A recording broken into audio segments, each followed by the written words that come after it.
Construire durable.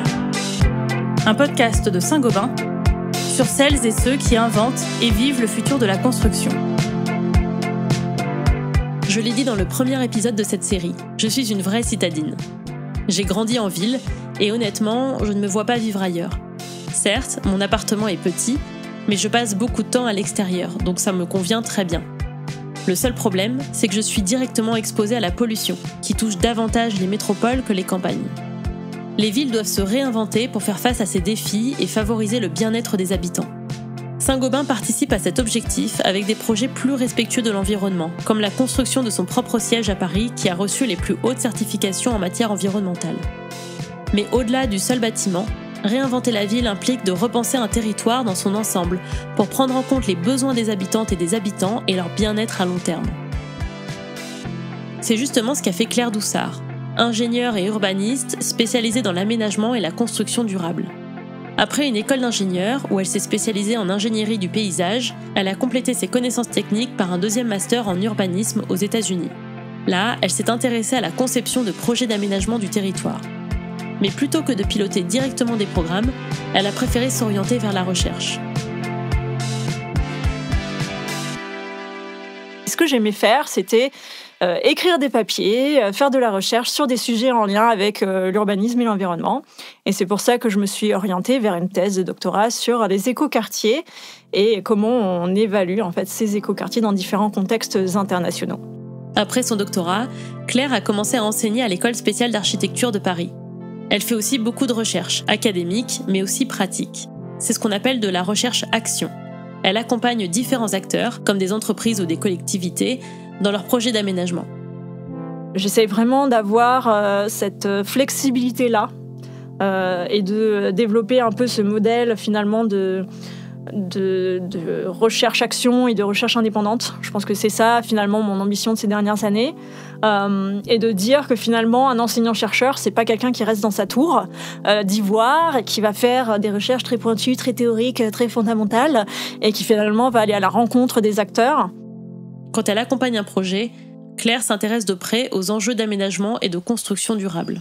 J'ai grandi en Auvergne, dans un petit village qui s'appelle Le Cré, au sud de Clermont-Ferrand, et dans lequel mes voisins, c'était des champs, la vue sur le Puy-de-Dôme. Et j'ai toujours été assez attirée par le côté environnement, du fait de là où j'ai grandi, je pense. Et puis après, j'ai dû déménager, partir de mon Auvergne natale pour aller en ville.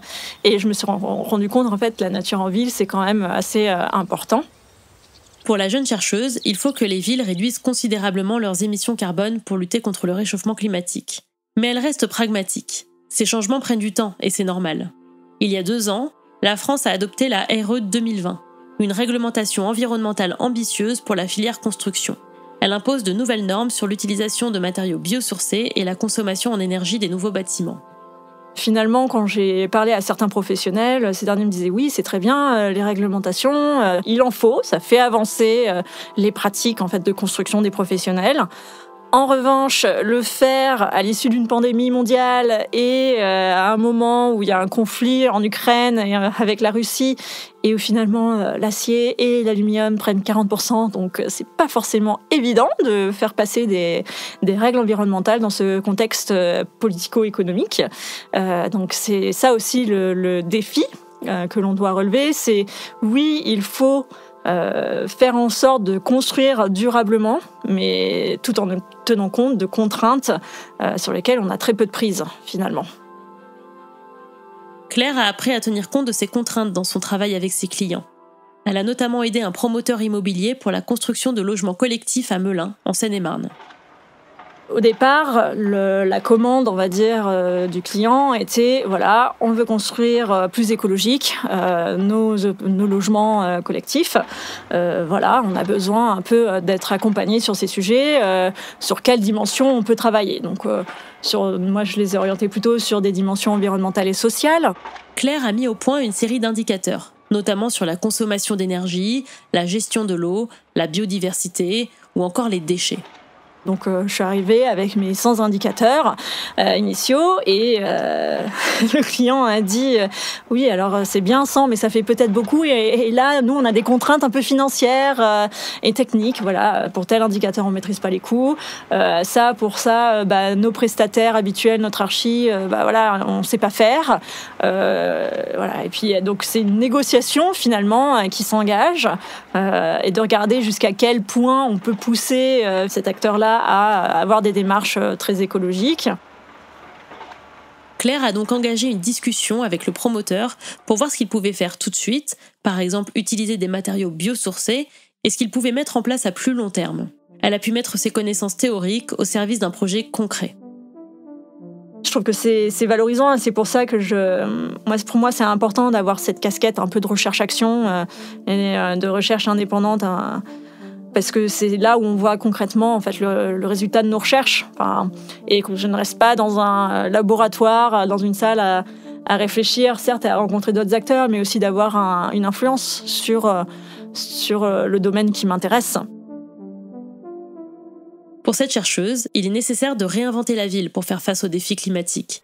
Mais cette grande ambition passe par des projets à plus petite échelle. Je pense que des gros projets ont forcément un grand impact, mais c'est souvent très lourd à porter, ça prend beaucoup plus de temps, alors que des petits projets portés notamment par des habitants ou des choses plus humbles, si elles sont répétées de multiples fois, ont tout autant un impact que des grands projets très ambitieux.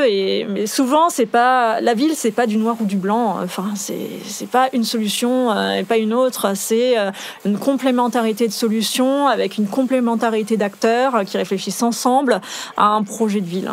Je pense que tout le monde a le droit d'apporter sa pierre à l'édifice, d'avoir une voix dans la manière dont on construit la ville. Une ville réinventée, c'est une ville qui relève plusieurs défis, notamment assurer le bien-être des habitants et répondre aux défis climatiques. Réchauffement de la planète, augmentation des températures, augmentation des précipitations, des crues. Donc je pense que ça, c'est vraiment un premier grand défi auquel on doit vraiment réfléchir, en termes notamment d'adaptation des villes et des pratiques de construction vis-à-vis de cette contrainte climatique-là.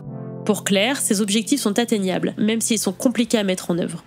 Je suis une optimiste réaliste. Est-ce qu'on peut dire ça comme ça ? Si j'étais pas optimiste, je ferais pas ce travail. On va dire ça comme ça. Je crois au fait que les humains sont pleins de ressources et qu'il y aura toujours une ou deux personnes qui réfléchira à trouver des solutions en lien avec les matériaux biosourcés, les nouvelles mobilités, avoir des nouveaux leviers économiques pour faire du projet. Je suis assez optimiste sur les humains. Voilà.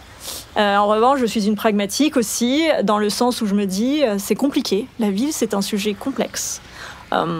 Ça passe forcément par des négociations d'acteurs, par des innovations techniques. Et c'est des choses qui prennent du temps et qui demandent de vraies compétences et une vraie capacité de réflexion. Du fait de cette complexité, je pense qu'il faut réfléchir à la dimension du temps et que finalement, se hâter lentement, c'est peut-être pas une mauvaise idée. Se hâter lentement est nécessaire pour réinventer la ville et l'adapter aux défis qui l'attendent. La construction durable est faite de toutes ces briques qui s'additionnent et se complètent. Celles et ceux qu'on a entendus dans cette série de podcasts contribuent à leur échelle à l'objectif de neutralité carbone que s'est fixé la France pour 2050, qu'il s'agisse d'architecture, de matériaux, de réemploi ou d'aménagement.